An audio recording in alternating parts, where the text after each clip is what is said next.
તો નમસ્કાર દોસ્તો, ફરી એકવાર સ્વાગત છે આપનું ગુજરાત અપડેટ ચેનલની અંદર। તો દોસ્તો, આ વિડીયોમાં આપણે ગુજરાતી સમાચાર ખેડૂત માહિતી વિશે માહિતી મેળવવાના છીએ। તો વિડીયોને લાઈક કરી દેજો અને ચેનલને સબસ્ક્રાઈબ ના કરી હોય તો ચેનલને સબસ્ક્રાઈબ કરી લેજો। તો દોસ્તો, પહેલી ખબરની વાત કરીએ તો ચોમાસા પહેલા વાવાઝોડું। હવામાન નિષ્ણાત પરેશ ગૌસ્વામીએ વાવાઝોડા અંગે શક્યતા વ્યક્ત કરી છે। આ વખતે ચોમાસા પહેલા એક વાવાઝોડું બને તેવી સંભાવનાઓ હાલ ઊભી થઈ છે। જો સાયક્લોન બનશે તો 20 મેથી લઈને 5 જૂન એટલે કે આ 15 દિવસના ગાળામાં અરબી સમુદ્રની અંદર એક સાયક્લોન બની શકે છે। જોકે આવું કોઈ ફાઇનલ નથી, પરંતુ અત્યારની હવામાન સ્થિતિ એવું સૂચવી રહી છે કે સાયક્લોન બનવામાં ચાન્સ વધારે રહેલો છે।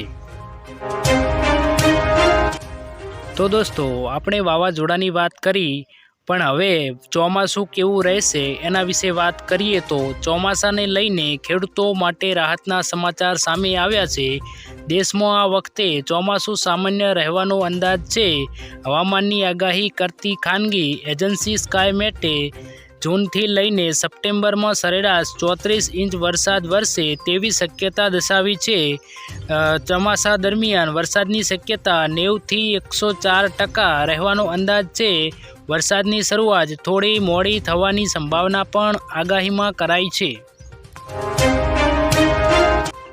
તો દોસ્તો, આગળની ખબરની વાત કરીએ તો ચૂંટણી પહેલાં કોંગ્રેસની મોટી ગેરંટી। તો દોસ્તો, કોંગ્રેસે 5 મોટી ગેરંટી આપી છે, જેમાં પહેલી ગેરંટી ખેડૂતો માટે જે ખેડૂતો લડી રહ્યા છે એમએસપી કે જે ટેકાના ભાવ માટે લડી રહ્યા છે, જેમાં સ્વામીનાથન ફોર્મ્યુલા આપવામાં આવી હતી અને આ ખેડૂતો માટેની સૌથી મોટી અને મહત્ત્વની આ ફોર્મ્યુલા અંતર્ગત ટેકાના ભાવ નક્કી કરવામાં આવશે તેવી ગેરંટી આપવામાં આવી છે। બીજા નંબરની ગેરંટીની વાત કરીએ તો ખેડૂતોના દેવા માફ કરવા અને દેવા માફીની રકમ નક્કી કરવા માટે એક સ્થાયી કૃષિ દેવા માફી આયોગ કમિટીની રચના કરવામાં આવશે।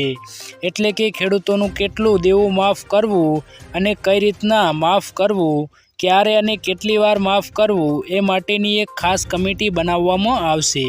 જો આવનારા સમયમાં રાજ્યમાં કોંગ્રેસની સરકાર બનશે તો ખેડૂતો માટે એક ચોક્કસ આયોગ બનાવવામાં આવશે, જેમાં દર વખતે અને જ્યારે જરૂર પડશે ત્યારે ખેડૂતોનું દેવું માફ કરવામાં આવશે।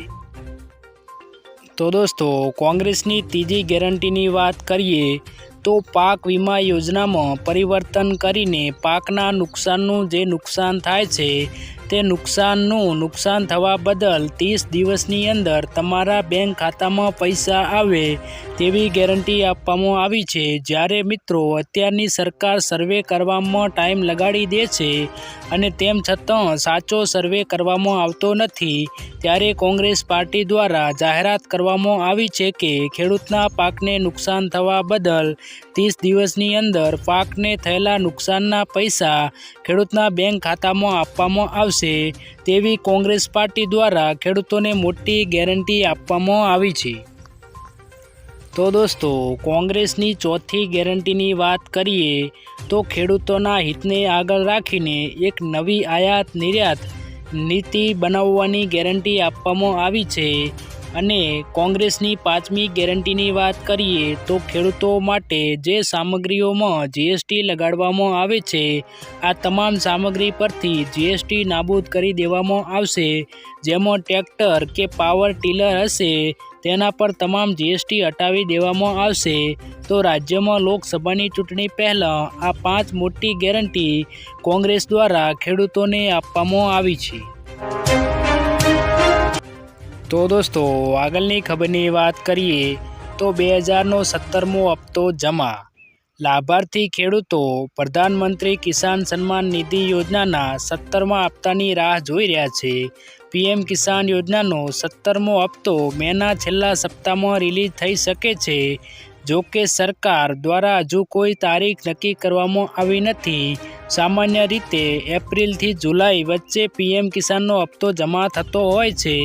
તો દોસ્તો, 2017મો હપ્તો 5મા મહિનામાં એન્ડમાં છેલ્લા વીકમાં જમા થઈ શકે છે। તો દોસ્તો આગળની ખબરની વાત કરીએ તો ખેડૂતોની લોન માફનો નિર્ણય. કોંગ્રેસના નેતા રાહુલ ગાંધીએ ગુરુવારે કહ્યું છે કે દેશની સામે બે સૌથી મોટા મુદ્દા બેરોજગારી અને મોંઘવારી છે, પરંતુ ક્યાંય કોઈ સુનાવણી થતી નથી. રાહુલ ગાંધીએ કહ્યું છે કે જો નરેન્દ્ર મોદી મોટા ઉદ્યોગપતિની લોન માફ કરી શકે છે તો કોંગ્રેસ પાર્ટી ફરીથી ખેડૂતોની લોન માફ કરીને બતાવશે. તેમણે 20થી 25 લોકોના જેટલા પણ પૈસા આપ્યા તેટલા ભારતના કરોડો લોકોને આપીશું. તો દોસ્તો આગળની ખબરની વાત કરીએ તો 7 મે ગુજરાતનો મોટો નિર્ણય. ગુજરાતમાં 7 મેના દિવસે લોકસભાની ચૂંટણી છે. તમામ 26 બેઠકો પર એક જ દિવસમાં મતદાન થઈ જશે. આ દિવસે લોકો સરળતાથી વોટિંગ કરી શકે તે માટે ગુજરાત સરકારે 7 મેના દિવસે જાહેર રજા જાહેર કરી છે.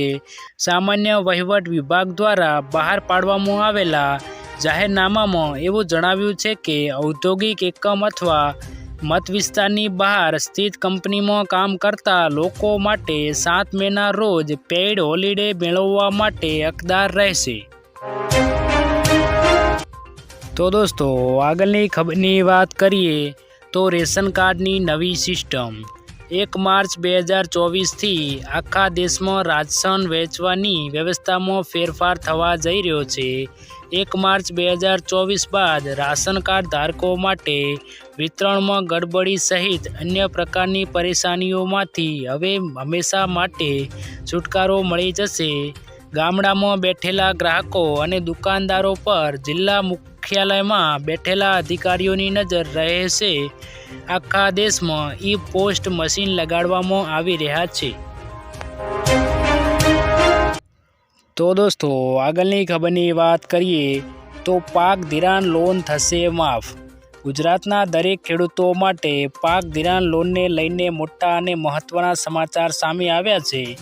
લીધેલી લોનની નવા જૂની કરવા ખેડૂતો પાસેથી કેશ પેમેન્ટ માંગવાની બદલે ડાયરેક્ટ બેંકમાંથી ઓટો રિવ્યૂ કરી આપવામાં આવે તેવી માંગ ખેડૂતો દ્વારા કરવામાં આવી છે.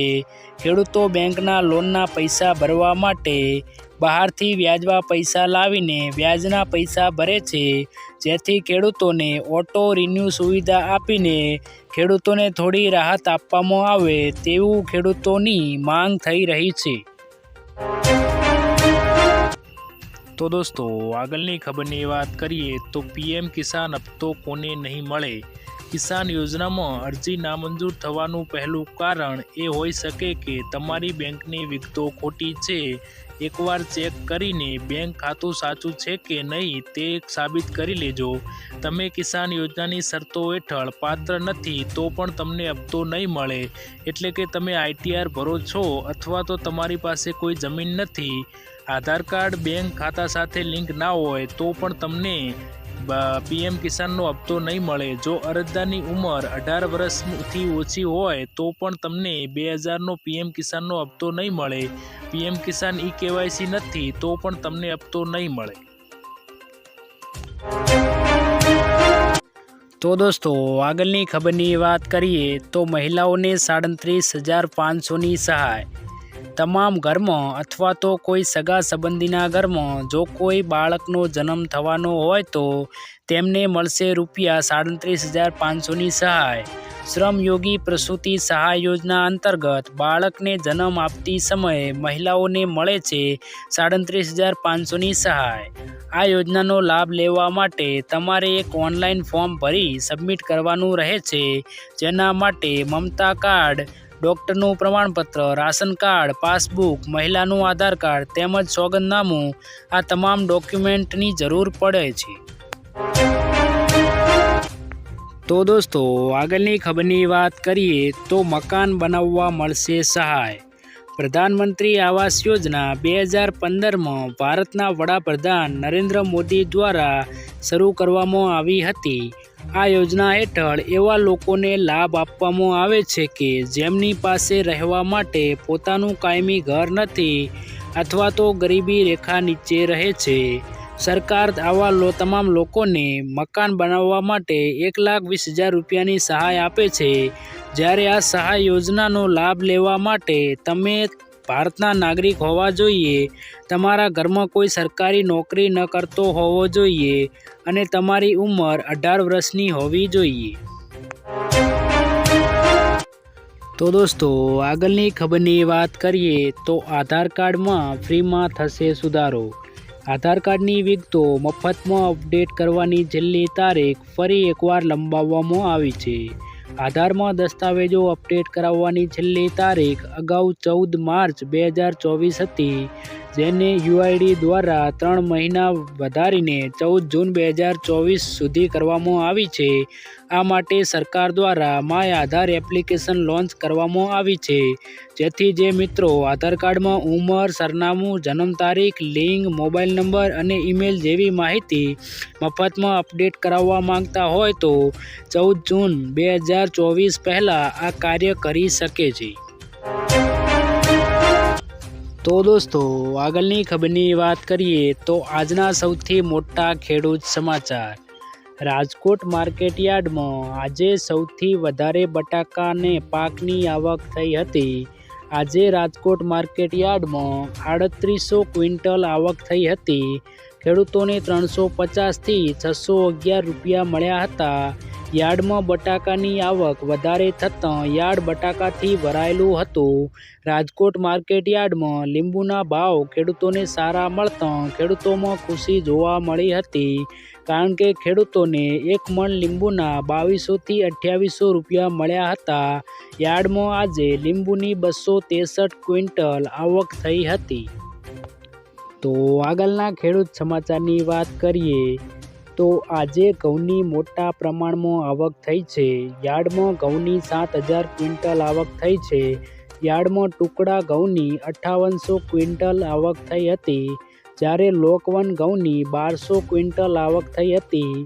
યાર્ડમાં ટુકડા ઘઉંના 496 થી 559 રૂપિયા 1 મણનો ભાવ બોલાયો હતો, જ્યારે લોકવન ઘઉંના ભાવ 480 થી 522 રૂપિયા 1 મણનો ભાવ બોલાયો હતો. આજે કપાસની 2600 ક્વિન્ટલ આવક થઈ હતી. 1 મણ કપાસના ખેડૂતોને 1300 થી 1561 રૂપિયા ભાવ મળ્યા હતા.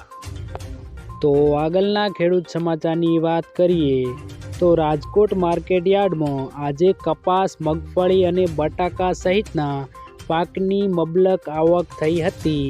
રાજકોટ માર્કેટ યાર્ડમાં ખેડૂતોને માંગ્યા મોઢે ભાવ મળતા હોવાથી ખેડૂતો પોતાનો પાક લઈને વહેલી સવારથી જ યાર્ડમાં પહોંચી જાય છે. રાજકોટ માર્કેટ યાર્ડમાં મગફળીની 3000 ક્વિન્ટલથી વધુ આવક થઈ હતી. જાડી મગફળીની 1800 ક્વિન્ટલ આવક થઈ હતી. જાડી મગફળીના ખેડૂતોને 1120 થી 1293 રૂપિયા ભાવ મળ્યો હતો, જ્યારે ઝીણી મગફળીની 1800 ક્વિન્ટલ આવક થઈ હતી. 1 મણનો મગફળીના 1110 થી 1245 રૂપિયા ભાવ મળ્યો હતો. તો દોસ્તો, આગળની ખબરની વાત કરીએ તો મફત ગેસ સિલિન્ડર. ઉજ્જવલા યોજનાને લઈને એક રાહતના મહત્વના સમાચાર આવ્યા છે. મોદી સરકારે 75 લાખ નવા ગેસ કનેક્શન આપવાનો નિર્ણય કર્યો છે, જેથી જે લોકોએ અગાઉ ફોર્મ ભર્યા હતા તેમને 5 કિલોના 2 સિલિન્ડર, 14.2 કિલોનો સિલિન્ડર, ગેસ ચૂલા, લાઇટર, રેગ્યુલેટર વગેરે સામાન આપવાનું શરૂ કરી દીધું છે. અને આ સાથે નવા ઉજ્જવલા યોજના માટે ફોર્મ ભરવાના પણ શરૂ થઈ ગયા છે.